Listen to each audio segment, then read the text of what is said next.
Okay, good evening, everyone. I'm Emily Hooper-Lansana, and I work here at the Logan Center as Senior Director of Programming and Engagement. And I've been with the Logan Center since we opened. If you're not aware, we're celebrating our 10th anniversary.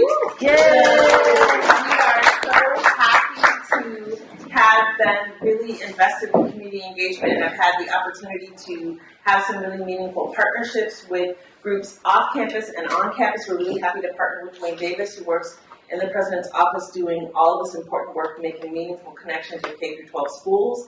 And in my life outside of the university, I'm a storyteller, and stories are very important to me. And so I'm absolutely thrilled that we're able to host this panel that will address the idea of the importance of inclusivity in our fiction for young people. And I'm going to turn it over to Duane, and thank you all for coming. Thank you.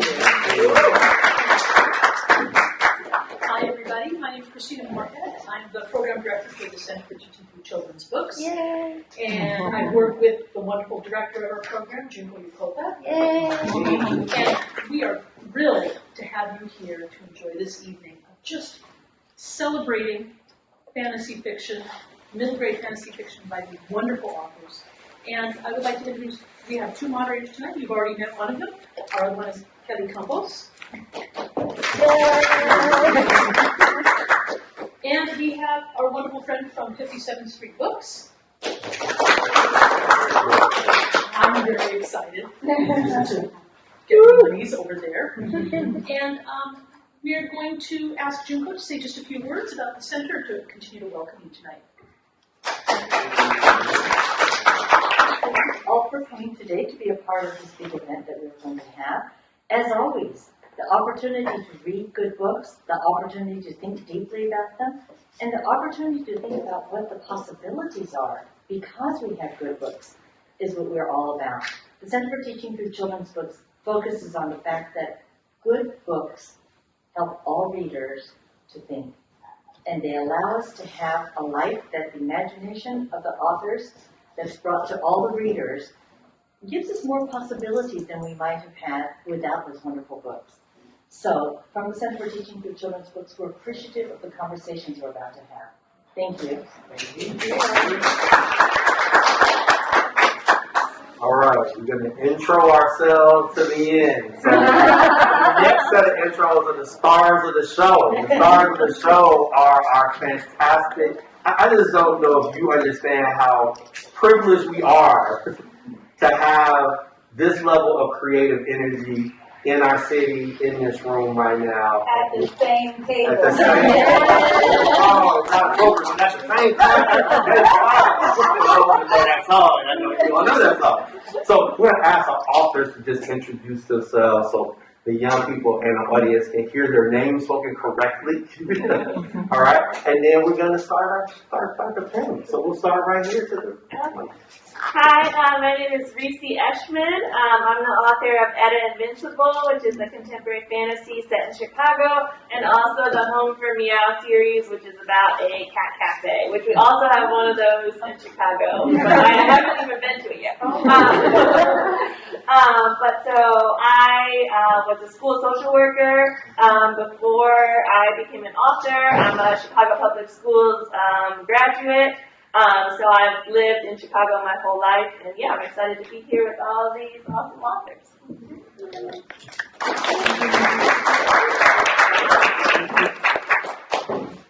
Okay, now I got my prop. Hey, what's good, y'all? I'm Julian Randall. I'm from pre-gentrification Logan Square. I went to Parker, but please don't judge me. It was a scholarship. Pilar Ramirez and the Escape from Zafa is a middle grade contemporary fantasy. It's the first of two. The second one launches later this week, which is like, thank you. Y'all are making it real with each syllable. It follows Pilar Ramirez on a trip to a magical land of Dominican mythos and fantasy to try and save her cousin who disappeared 50 years ago.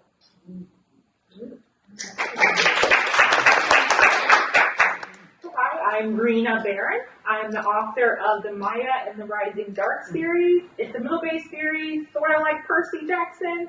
And so this series is about a girl from Chicago. It's from the south side of Chicago, actually, who discovers that her father is the guardian between our world and this mysterious dark world.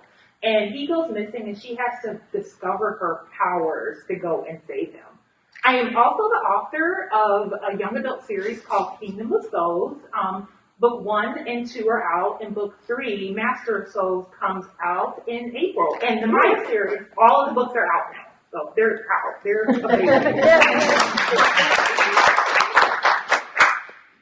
Good evening. My name is Zetta Elliott, and I am the author of the Dragons in a Bag series, which I displayed prominently right here. There are 5 books in the series, and I'm working on a prequel. But book 4 just came out, The Enchanted Bridge. Book 3 is set in Chicago because I moved from Brooklyn and brought my characters with me. And we have been enjoying the South Side very much. And it's just so awesome to be on the campus, University of Chicago. And it makes me think of Julian's novel, and I can think of sites from all my friends' novels. That just makes the city feel more magical. So thrilled to be here, and thank you for coming. Excellent. All right, so we're going to get started and just sort of jump in with our questions. And a lot of times questions kind of follow a specific path. We're not going to do that. We're probably going to jump around, see what's interesting. We might interrupt each other. We might be like, oh, I have an idea. And that's totally fine, because that's how this is going to work. An exchange of lovely, beautiful conversation. So I'm actually going to start with a question that I did not have written down. Because, I know, already off the gate, going wrong. But we're talking about names. And names in folk and fairy tales are always super important. You don't want the fairies to know your names. Names are super important to marginalized people because they're mispronounced so often. So when you go about naming your characters, tell us a little bit about that process. And it might not be anything that deep, but it might be something kind of interesting. So let's start here on this end. Well, I have to say that my character's name is Jackson. Jackson with an X, and I did want to make it a little bit special. My name starts with a Z. When I was a kid, I never saw kids who looked like me having magical adventures, which was kind of a drag because I felt invisible while I was reading. But I also never read a character that had a name like mine. So I have worked with kids for 30 years, and sometimes when I meet students, I say, how do you spell your name? And I kind of make a little mental note that that's a name I would love to see in my books.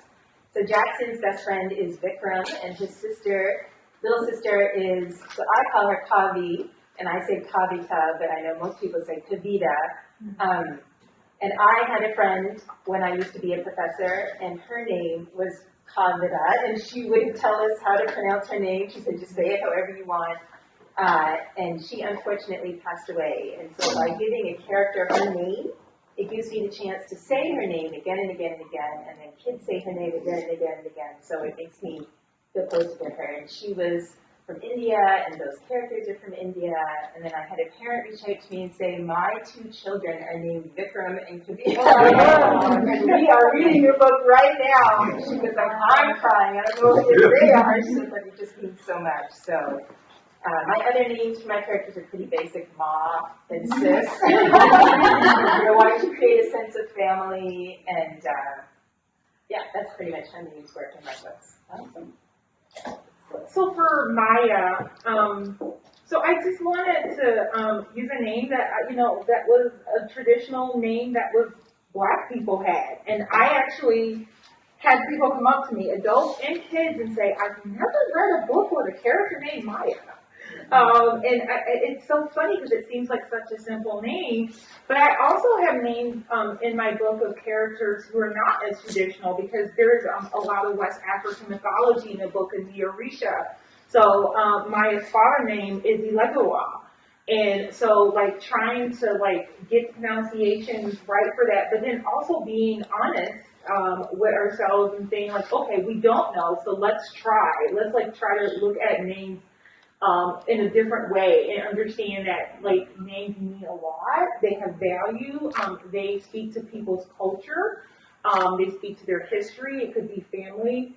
And so thinking about it that way. But it's always fun to I think name characters in a way too, because it's not all you don't have to get always so deep. It can also just be fun, like think of the names for your different characters. So Maya's friends are Eli and Frankie. And I particularly went with these kind of, and Frankie is actually a girl, not a boy. So I particularly went with kind of non-traditional names as well to just say that, like, to break down some of those barriers. This ideal that Frankie is not a boy, and she's also really smart. So just trying to take names and play on like traditions, but then also kind of break them in the little ways too. My characters in my YA probably have more complicated names because those are more steeped into African mythology as well. So you have Ara, and you've got like all of these other characters who some of the names are actually made up, and maybe some folks will talk about made up names too. That's part of the fun part of writing fantasy is you don't have to necessarily stick to the reality at all. So I have a lot of names. I created this whole system of language within the book. So there's a lot of names that are actually just completely made up, and they follow the rules of the fake culture they're in the book too. So that's actually kind of nice to do too. That's fun. Word. Yeah. Those are wonderful answers. Okay, cool. So this book is dedicated to my mom and her four sisters. They are the Dominican side of my family. And so there's kind of like just tributes riddled throughout to them, specifically to the idea that, like, you know, this is about a black Dominicana who is like engaging with this history of resistance against this dictatorship, right?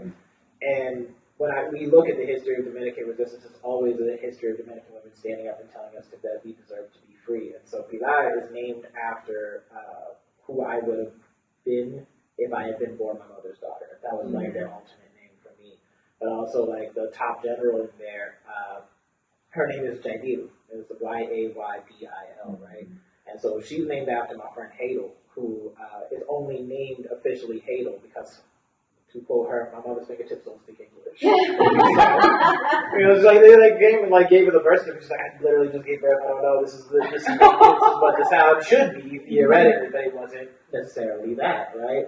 And so I think that, like, for me, as somebody who, like, you know, my name, the J's pronounced like an H. I have like a little groove worn into my tongue from the amount of times that I've said that to, like, however many substitute teachers I've had in my time here alive.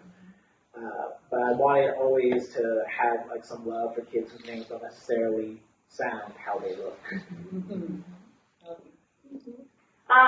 So Etta, is named after one of my aunties, and there's a part in the book where, so her full name is Loretta, but my aunt went back and forth because people would always mispronounce her name, and she went through times where she was like, I don't like my name, and people would say, she would go back and forth between whether she wanted to be called Laureate or Loretta. But so I put a part in this book where Etta talks about how much she loves her name and how beautiful she thinks it is writing out her full name in cursive. And so that was kind of a tribute to my aunt who kind of grew to love her name over time. And then Etta's last name is Johnson, which is also named after my favorite cousin's last name is Johnson growing up.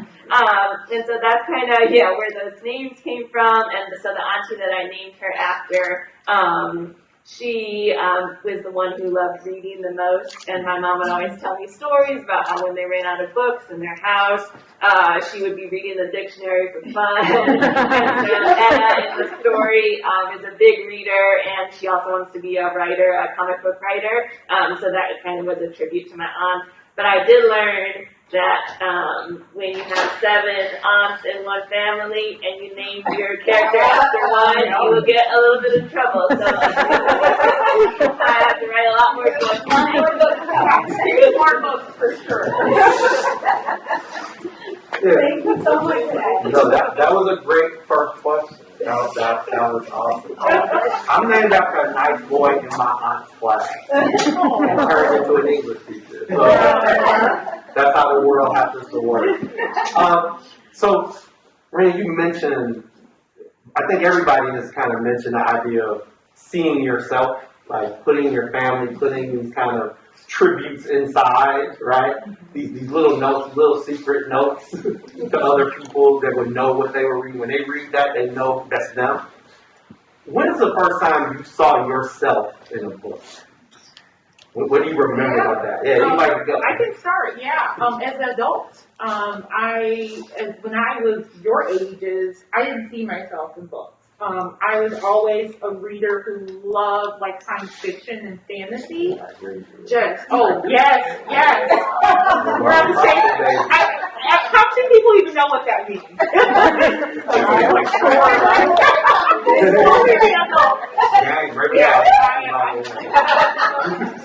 But watching like media, so TV, Star Trek, and reading books when I was a kid, I felt a gap.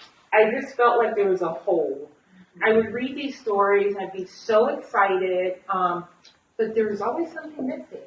And it took me a really long time to realize that I was missing. I didn't see myself. There was never a character that looked like me.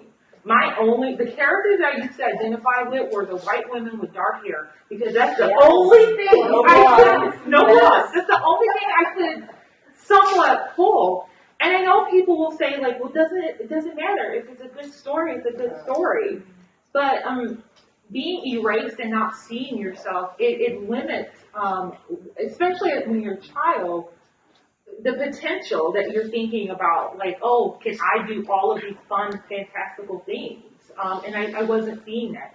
So really, the first book that I saw myself in and felt like really, like, wow, was Octavia E. Butler's Dawn, because it felt like sci-fi. And I was like, my gosh, black people in space. This is real.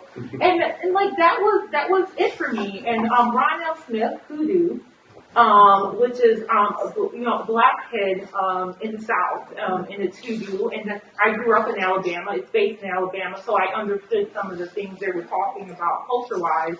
And I felt seen, and I felt like, okay, well, there are other books that have black people in it, so I want to write those books.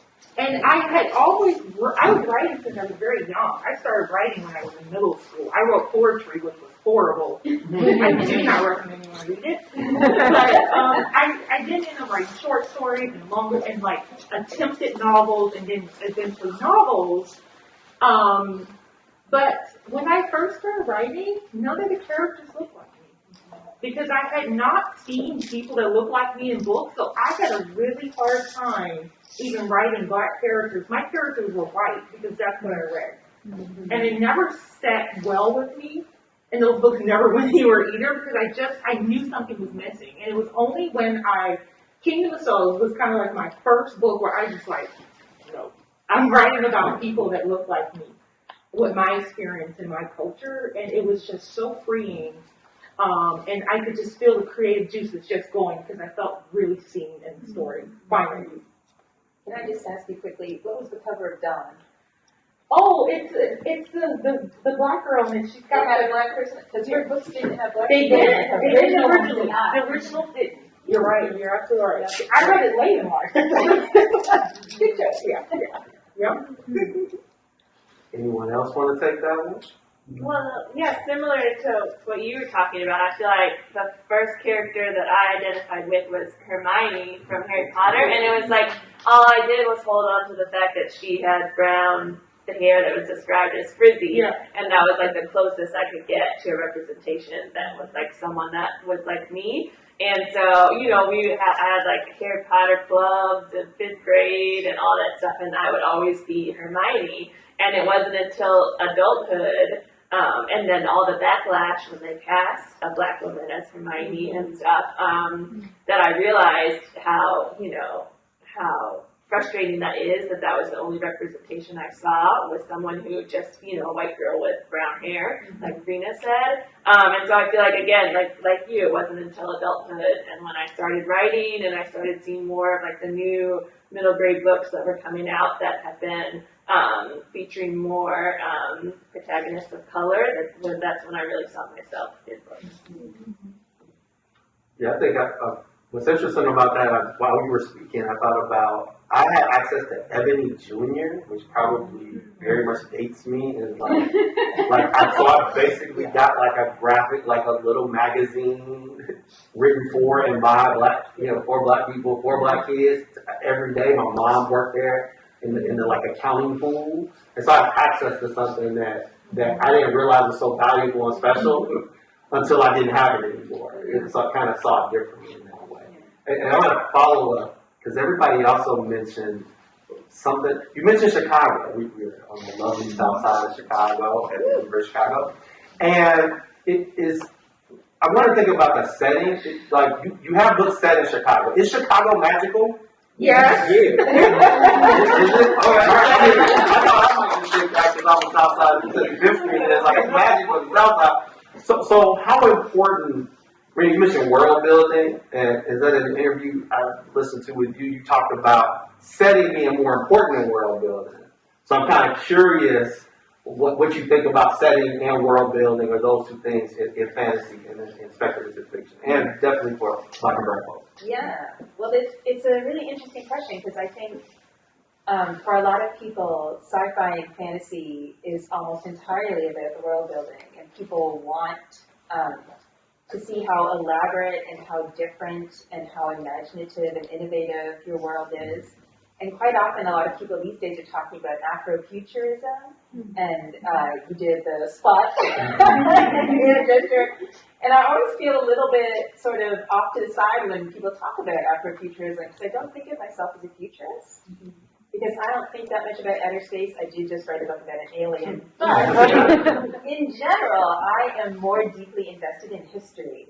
And I feel like I'm that Sankofa bird always looking over my shoulder because I'm interested in what came before. And I'm an immigrant. You've probably heard my accent. Maybe I'm Canadian. And I lived in New York for 20 years. And I feel like I could have lived in New York for 100 years and never figured out all the rich history of Brooklyn. I did my best. Everything I wrote had some Brooklyn history in it. And then I moved to Philadelphia. I have family roots there, and I wrote stories set in Philly. And then I moved to central Pennsylvania, and I've got a book started there about the Amish. And then, I moved to Chicago, and I just, in the middle of the pandemic. So I was exploring the city when the city felt empty. It wasn't, obviously, because there were people who still had to be out there doing their jobs, the essential workers. But, to go down to Millennium Park and have there be nobody there. Have y'all been to Millennium Park, the Bean? You've seen the Silver Bean? It's this amazing sculpture called Cloud Gate, and there's usually people buzzing all around it, and nobody. There was nobody there. And I was standing in front of the Art Institute, and there was nobody there. And then I was in the garden next to the Art Institute, and there was a crow flying in the tree above me, and I was like, all right, I'll put you in my book. It just felt like every time I walked down the street to see the Forum in Bronzeville, I had to go to Bronzeville because Ida B. Wells had lived in Bronzeville, and she's my hero. To be able to walk streets that Nat King Cole used to walk, and Lorraine Hansberry used to walk, and Frederick Douglass and Ida B. Wells at the World's Fair, and then there's a place called the Garden of the Phoenix, and I was like, well, my Phoenix is going to be born in the Garden of the Phoenix, and it just felt like I could look at a map. Before I even got here, I could look at a map and be like, I'm going there, there, there, and there, because just the name Bronzeville is magical to me. Never mind Gwendolyn Brooks and all these other amazing people. And the tradition of artists, but I really feel like the books that I read as a child were entirely British. It was white kids in England having adventures. There was no Harry Potter when I was your age, but it was The Lion, the Witch, and the Wardrobe, and E. Nesbit, and to reread those books as an adult and to see how racist and sexist and imperialist and elitist they are. I really wish, in a way, that I hadn't been exposed to that because it was kind of damaging, but it makes an impression. When you read a book, it's like planting a seed in your mind, and that seed flourishes, and it can be really hard to uproot it sometimes. So what I'm trying to do is plant some seeds in the minds of my young readers that make them look at their neighborhood in a different kind of way. A lot of the magic in British fantasy fiction says you have to leave the city to find an adventure, because the city's not a good place for kids. And I just think that's really messed up, because magic can happen to anyone, anywhere. And if I can help a child see their neighborhood in a different kind of way and see the ghosts bring the past into the present, then I've done my job. So So I want to touch sort of on the idea of like we were saying, setting versus world building, et cetera. And I actually want to change the word versus because like so many things, it's not either or. It's, you know, what part do you choose to highlight here? So, and also to touch on place, because I am not from Chicago. I am from Detroit, which is another, as some people say, chocolate city. And so, and I think that place is really magical as well, in terms of like how you find these little pockets of culture and how you highlight them. And then I'm also going to throw into this question, not question, the thing about seeing people in books that don't look like you, and how it's not just about the physical description, but about the culture of the person, and that's why it's hard to identify. For instance, if somebody was described as black, but they walked into a house without taking their shoes off, it might make me kind of cringe a little bit because most folks need to take the shoes off. So I want to just throw all that out and then see how you regurgitate that in terms of your work, in terms of making people not just look like you, but feel like you, and being in spaces that you're in, and how you integrate that into your larger storytelling world. Julia. Yeah, That's okay. just calling little people. Alright, cool, I got it. Yeah, so for me, like, setting world building, like, their relationship with each other, like, I guess for me, the bridge for Pilar from, like, coming from her neighborhood in Logan Square, she's from the same block that I'm from, on down into Zetta, when she gets sucked through this blank page in, Aaron Professor's office and whatnot, and finds herself on Zetta, was about taking the magic that she's always had and then making it manifest, right? Because the thing for me, like as a kid, like growing up in Logan Square, like I knew that I saw magic every day, like every single day. My mom could say something in Spanish on the phone, and those words sounded like magic to me. Miles and miles away, her sister felt that. That's magic to me, right?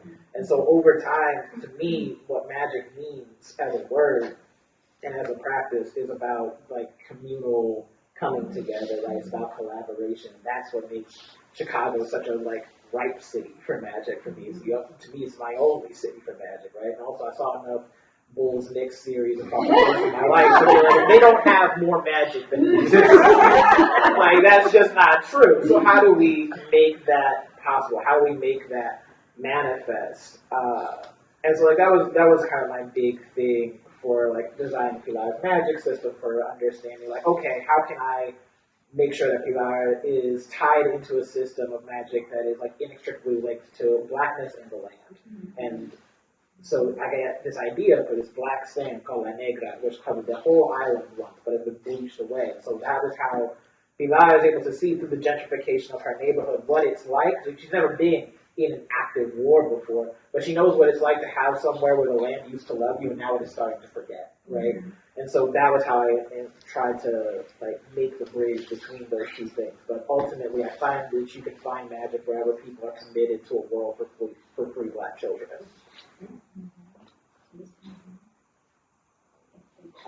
Yeah, I feel like the setting and the world, like they kind of come together. Like there's this part in the beginning of the book, kind of, because I have so many memories of my mom like cooking soul food for us on all the holidays and things. That Etta's family, they do this thing where they call it fake like Thanksgiving, like Thanksgiving. So it's like anytime you're having a bad or hard week, her mom cooks this huge like Thanksgiving meal with lots of soul food and stuff. And so then I kind of took that part of that like comfort that reminds me of my childhood in Chicago and my continuing life here. And then like when they get onto this magical train, there is a train car that's filled with magical food. So it's like it elevates it, and it brings that kind of comfort and that setting onto the magical piece of it as well. I also made sure that like when they, when the train finds them, it kind of calls them by name. It like gives the first letter of their name. It gives them an invitation that's specific to them, so they know that okay, this magic is for you. And so like those are kind of ways that I bring this in. And then just a tidbit, I don't know if anyone's ever ridden the CTA holiday train on the Red Line. But so that was kind of one of the inspirations behind the magical train, because that felt magical to me, but it also feels temporary. Like it's like, okay, you go onto this magical train with lights and stuff like that, but at a certain point you get off at your stop and you go home. And what magic do you take from this like big magical experience? What do you take off of that train with you and bring with you as you go about and live the rest of your life? And so that was that's the journey that they're taking. And so it's very built into like their lives in Chicago and how it has always felt like a magical city for me as well. One of the things Julian mentioned was you talked about the bowl. So Not the Pistons, just for Detroit. I won't say the I remember, and you talk about community and that coming togetherness. I don't remember which ring it was, but one year when they won the championship, and all of the city of Chicago came outside of their houses and were running on the streets while celebrating. I mean, it was crazy. But to see that and like just strangers running up and hugging you, it was a different time. It truly was. Running up and hugging you and like this excitement and this joy, and seeing in a Black community, my grandparents from the West Side over in Douglas, and just seeing everyone in the community come together, that felt so good. And that's something that would inspire kind of my In Rising Dark too, because like, as much as there is magic in this book, the three things that are most important to me here in this story is the family, friendship, and the community. And so they have this magic, she has this magical staff and is doing all this stuff. Doesn't matter. What really saves the day for them is coming together with their friendship and with their community and doing what's right. To save their father, to save their community, because a part of it is too, there's the dark and there's this veil between our world and the dark. It's falling apart. And these dark bringers are going to destroy their neighborhood. And so Maya and her friends are trying to protect their neighborhood. And you think about it, you can kind of relate it to gentrification as well, like trying to protect what you have and keep your people safe. But I want to go back to the part of the question about how we put our culture in here. There's no shoes in the home. There's respecting the elders.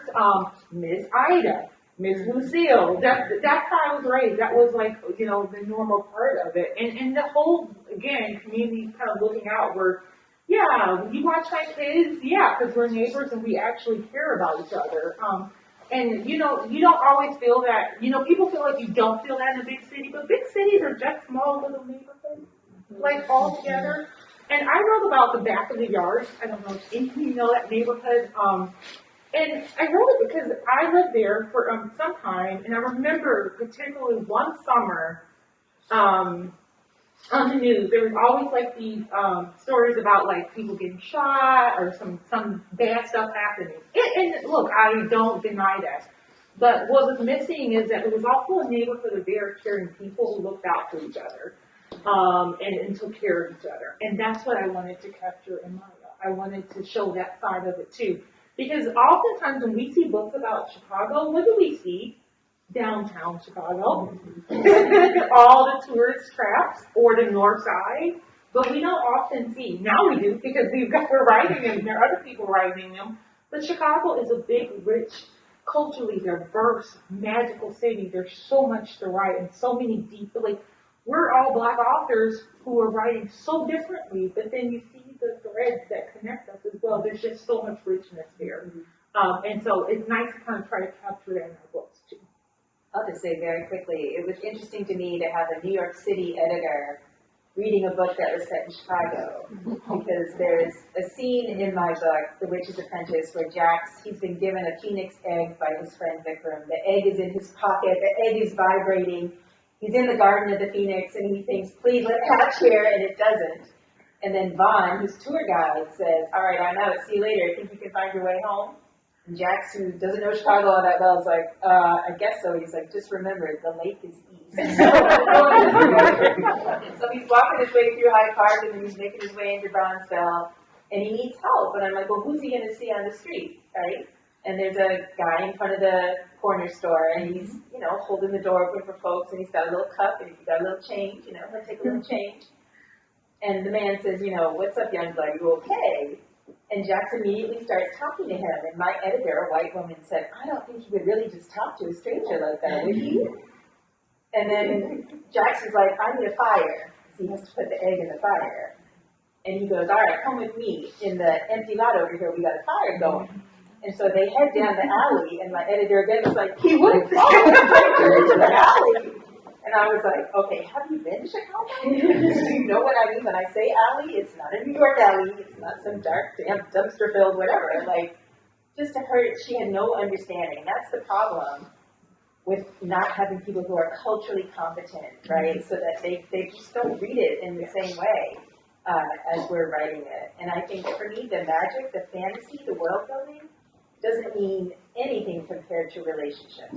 And people love the books and read the books because they care about the characters and their relationship to each other. It's a family, it's friendship, it's community, and that's what they buy into. I got a guy in the corner of my book, too. Always a guy in the corner. The big question is, does anybody have somebody named Pookie? When does Pookie make his appearance? Pookie's probably in the next one. So here's another question, non-question.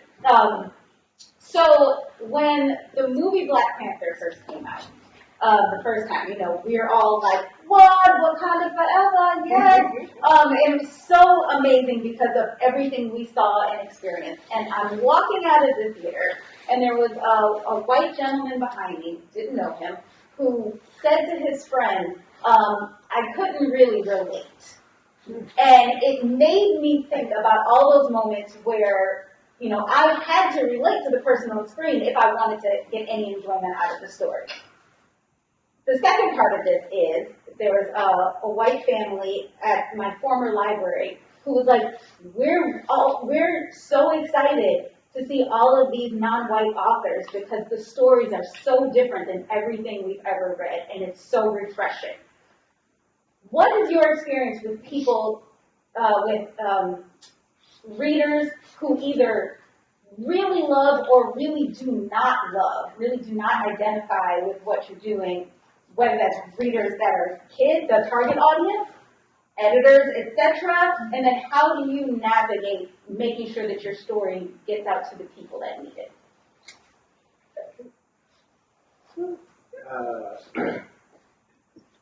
Yeah, I think, like, maybe I'm privileged in this, but I've never had any young person come up to me and say, like, because Pilar spoke, like, Spanglish, or because Pilar is a Black Dominican, or because she's from Chicago, like, I couldn't relate to her. It is always the adults, which means that I'm already receiving feedback from outside of my, like, real target, like, who I'm really trying to reach, is, like, other, like, Black kids who wanted to be able to touch the magic that they saw every day. And so long as I have that as my North Star, that's kind of always been what I just soldier forth with.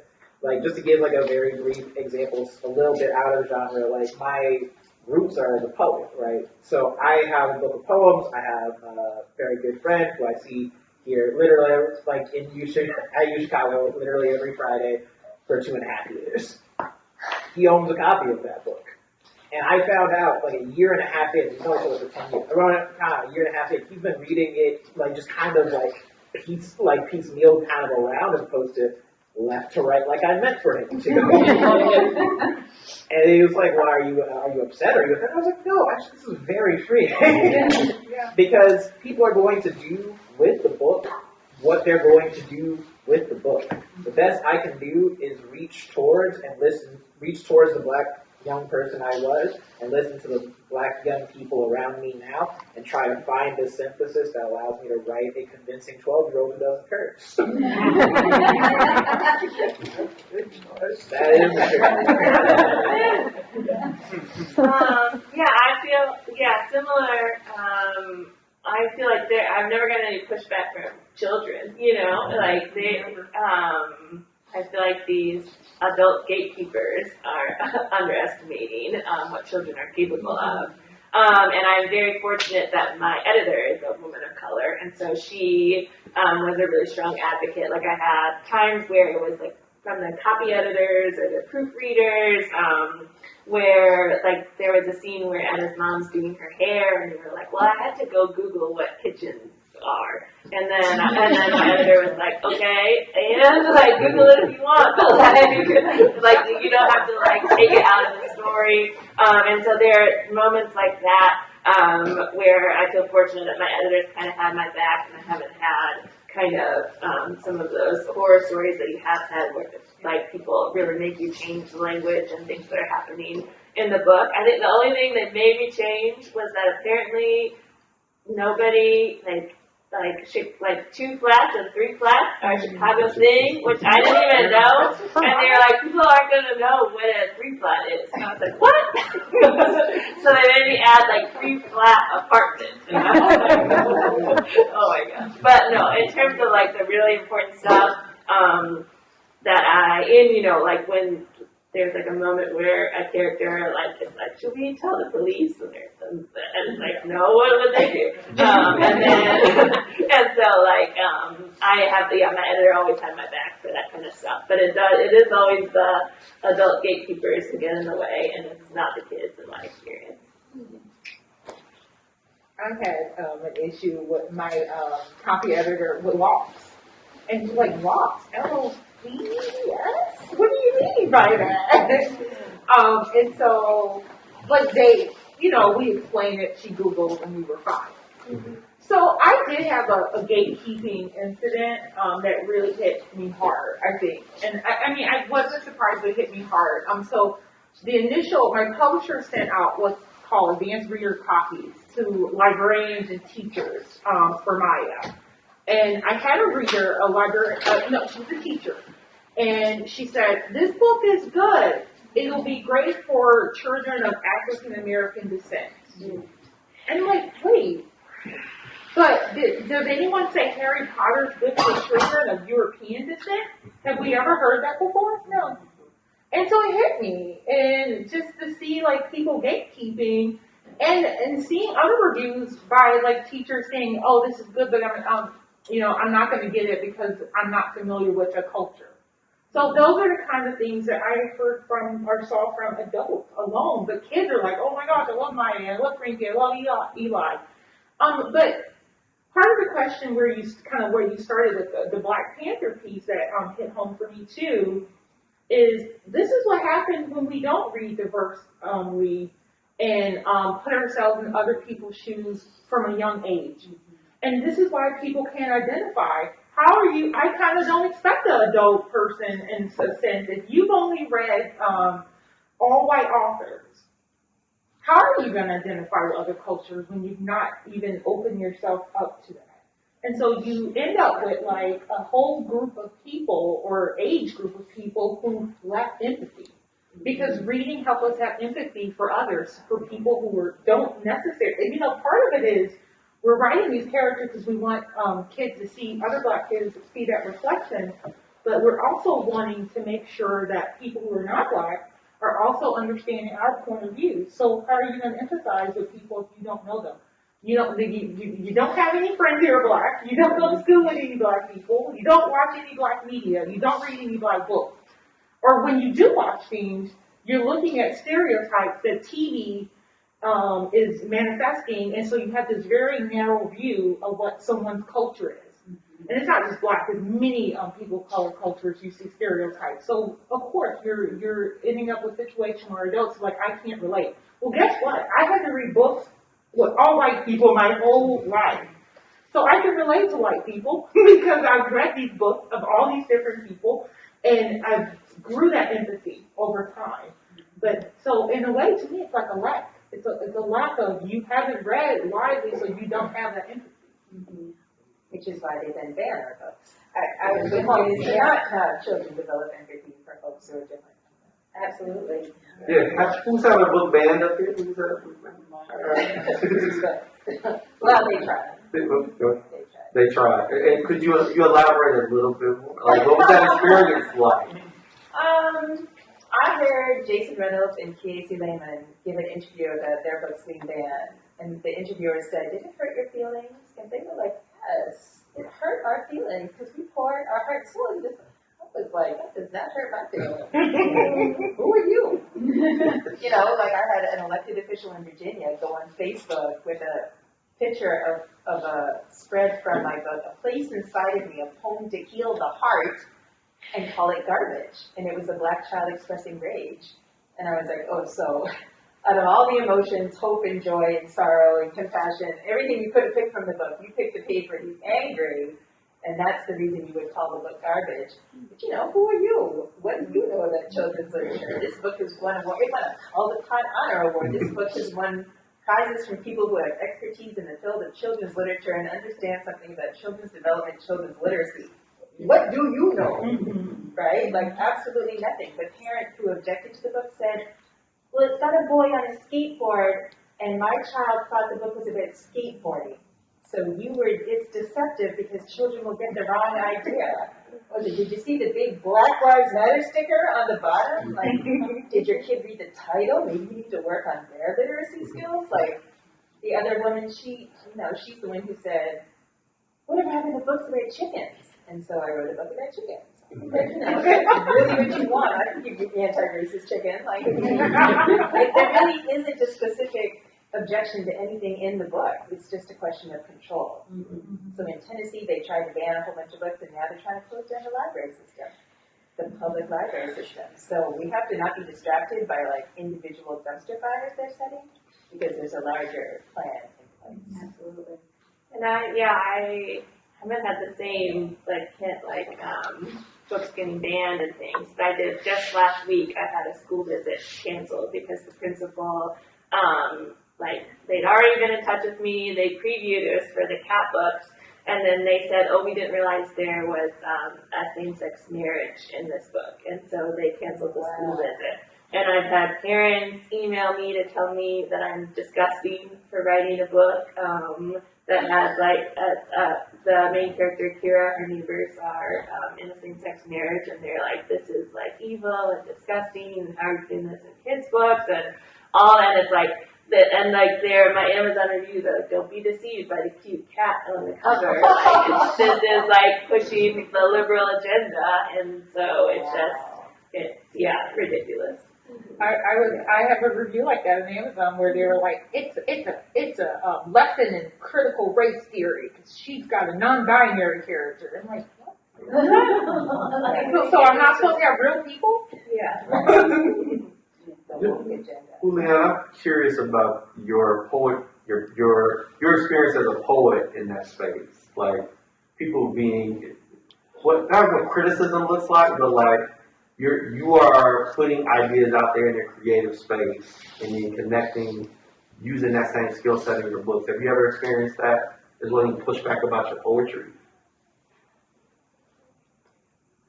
Not quite as much, but I have gotten like a lot of. My Goodreads page has gotten a lot of feedback from parents about like, well, I just don't think this is going to be accessible to kids. I don't think we should teach it because like kids, this book has words that kids just won't know. And what they mean is that the words are in Spanish, a language that millions of children speak. And it's all part, it's all, as everyone up here was just saying, like it's all part of like a larger, somehow much more nefarious thing.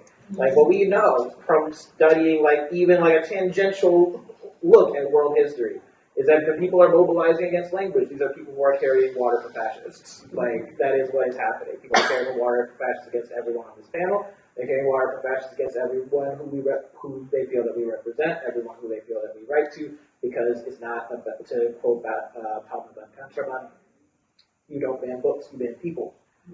This is about a beef that they had with a theory of us. Thank you for that. So we've got a few more minutes left. So I just wanted to see quickly if anybody had a final word or something they were burning to say before we take questions from the audience. Well, I'm not from Chicago. I've only been here a couple of years, but I just want to say thank you to my fellow authors, and to you, Duane, and to Kelly, and to the folks that helped organize this panel, because I think I tried to do it last year, and, you know, it wasn't working, and it was really through the collaboration of so many people and your willingness to have this conversation. I think it matters that we're all ready to go to Chicago for middle grade readers, and I'm really glad to be in your company, so thank you. That's the final word. Questions from the audience? Loud and proud if you got one. I just want to make a comment as a teacher. I teach fifth graders. And I have students in my class who, when I ask them things about books that they like, one of the most common things I hear from them is, I like this book because there's characters in it who I know they look like me and they're like me. So I'm just saying thank you as a teacher. I have books by all of you in my classroom, so thank you for just creating wonderful things for kids. And also, as a teacher, I know kids, and this is what you just said, kids read this and they're just like, they're people.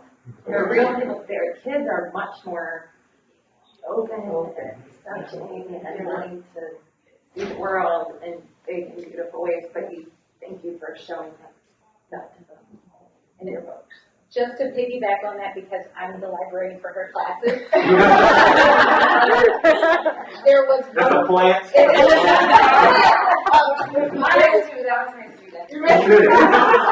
There was one of her students, not the one that was here, one of her students at the beginning of the year came to me with a very, very disbelieving look, asking me if I could find her a fantasy book with a black character. Like, she was challenged me because she knew I couldn't do it, and I pulled out the book. And when I say her face was like, oh, okay. So, just to piggyback on that.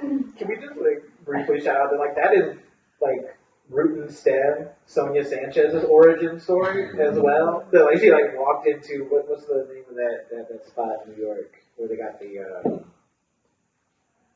Black Puerto Rican Bull started. It's a museum. You said that. The Schomburg. Yeah. She went to the Schomburg library and she's like, well, what is this? And the librarian was like, oh, it's a librarian for like, it's a library for like Black history, Black poets, and all that stuff. So it can't be very big. I said, I'll be right back. Came back with this big stack of books, and we got one of our like great writers of all time off of that. So like the work that y'all are doing is just so crucial. We're just grateful to be. I don't want to speak for everybody, but I feel like we're just grateful to be like additional ammunition in like the like continual building project of making a world safer for like kids of all ages. Like we ultimately are just all committed to the idea that like kids deserve to be safe, and they deserve to be happy, they deserve to feel as powerful and possible as they imagine themselves to be. It's us who takes that away from them. Yeah, and then add on to that, I work in the administrative office here at the university. That's where my office is, rather. That's not where I work. But and I had a stack of books, a collection of you all's books in there for various reasons. I keep books in my car. Not for various reasons. Can you tell us a little bit about my various but a woman that works in the office who is someone's grandmother was like, just start picking up the books. And I was like, so you just taking my books? And she said, yeah, I read. I'm taking these books for me to read. And I was like, that is the idea that the books are for a certain audience is like, it's stories. And the idea that the baseline of your stories is that there's relationships between other humans. It is really the key factor. But Zetta asked me to talk about Migrant Library. So yes, Migrant Library does free book fairs for about 100 schools around the country and in the Dominican Republic. So we give out about 500,000 books a year to about 50,000 a year. So we're partnered with a book provider that shall not be named like Baltimore, but an argument about the representation and what the books are in the book fairs. And how do we make sure those books are they're the windows, sliding doors, mirrors, things, but just like how do we get authors in front of our young people, where Chicago Public Schools is a majority Latinx district now. Newark Public Schools is our partner, a majority Latinx district now. So how do we address that? How do we get more books in Spanish language into the, what's the production in order to get those books there? So I love that question about like editors and publishing, because there's still challenges out there, clearly. And how do we make sure more books get into their second run, into their paperback run, so they can make it into the hands of our young people in that way. So thank you for giving me the opportunity to say that. Other questions from the audience? I mean, I don't know if maybe it's a question, I don't know, but, we're helping me think. I do read somewhat diversely, but maybe not as diversely, so thanks for that, because I've been lucky enough to travel since I was little. To your point, if you're immersed at a young age in different cultures, like I saw Wakanda, I loved it. Didn't even dawn on me. I don't relate. I don't know why. I loved it. It didn't dawn on me. In fact, Chadwick, well, I won't get started on how I feel about that. But anyway, so to your point, yes, the mirrors, I'm not denying that at all. But also this window. Because I know for me, who was in a predominantly, not just white, but Jewish suburb that I grew up in, and then I ended up in Boston and had diversity in places no one thought I would. Private schools, but they were there. But yeah, I need to know, for example, a little thing. I didn't know that it's a Black culture thing to take your shoes off. I know it is Asian. When I go to Junko's house, I have to take my shoes off. I didn't know that. So you guys just taught me something, but that's good. I feel like since we can't all afford to travel, I can't even afford to travel right now, but books allow this exposure. So you realize there's some surface differences, but then again, like you guys said, family, connections, we all have to have that to survive and thrive. And I think the more we realize how alike we are, I'm hoping by your guys' books and others, we might be able to create a little more, I know it sounds very Miss Universe, but peace, because it's, what are we fighting over really? Absolutely. So I guess I want to say thank you, and thanks for giving me another push to, like, I'm going to buy some books today, and I'm reading a Pakistani author right now, Nura, in something Palace, I can't remember, it's terrific, it's a fantasy. But yeah, the more the merrier, right? And as a librarian, I was pushing that, and we just all got to keep pushing libraries and schools to do this, so thank you. Thank you. Hi, I'm wondering if you are willing and or able, if you all would be interested in sharing a little bit about what you might be working on now. Or what's coming, And if you're willing and able. Well, she added on what's coming. I have a picture book, a song for Juneteenth, that comes out in May. The next final Dragons in a Bag book, The War of the Witches, comes out next January. And right now I'm working on a series of stories set in Scotland, because I found out about the history of slavery and the triangulation of Africa, the Caribbean. It sort of includes Virginia and Scotland, so I'm writing about a Caribbean boy who was trafficked into Scotland, but never made it to his enslaver, and so he just sort of vanished. And I was like, what if he met a fairy, and the fairy liberated him? So I'm working with an illustrator in Scotland on that. I am, so the last of my YA book, the third in series, Master of Souls, comes out in April. I'm currently working on a short story for African fantasy romance anthology that's coming out next year that hasn't been announced yet.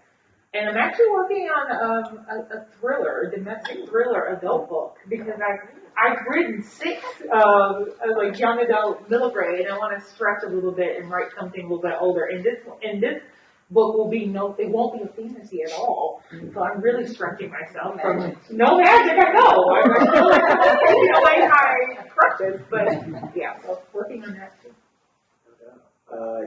So I have to announce this week. It was so exciting.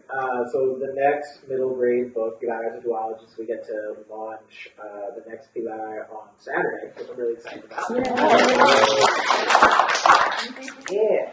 One of my only puppies is over there. It's nice and red. I gotta did a thing. But what comes up after that, fall of 2024, I have a book about a tween Grim Reaper who helps the souls of folks lost during the Middle Passage. And it's called The Chainbreakers. I'm working on another chapter book series that will come out next year. It's about a girl who lives on a cruise ship with her bearded dragon. So I'm hoping we gotta go on a cruise. Research and write it off. And then I'm working on. I had a lot of fun doing the graphic novel parts of Etta Invincible. So I'm working on a whole graphic novel as the writer, not the artist, but yeah. All right. Oh, we got one more. This is the final question. Well, it's not really a question. It's more of about what you guys are saying, representation in books. I've read a lot of books, and most of them, the older books, they don't really have as much representation like this. But I feel like now a lot more are coming out like your guys's, and it's a lot better. And I feel like not really a lot of books have dabbing each other up. Put that in the book. Put that in the book. Put it down in the book. I feel like a lot of people will be able to relate to that. At my school near here, that's very important part of what we do most of the time is just dab each other. And so please add it. Thank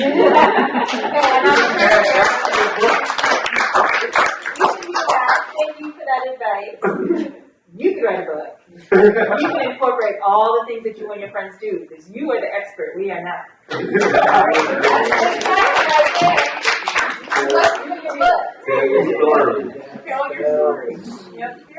So who lives, who dies, who tells your story? We're going to end it with a Hamilton quote. Thank you everybody for coming out. Thank you for listening to such insightful words. And before we actually leave, I'm turning it over to Miss Elisa Dahl. Oh, hi folks. I was asked just to share a couple of reflections before we finish the night as a librarian and as a teacher just down the street. And I don't have much to say except thank you. I feel just tremendous gratitude for all of you for what you do for kids and for the kids that are here, and especially for saying yes to doing this and for saying yes to allowing it to be documented so that it can be shared far and wide, obviously in magical Chicago and also beyond. So thank you so much for being here, and thank you to everybody who made it happen. Yay.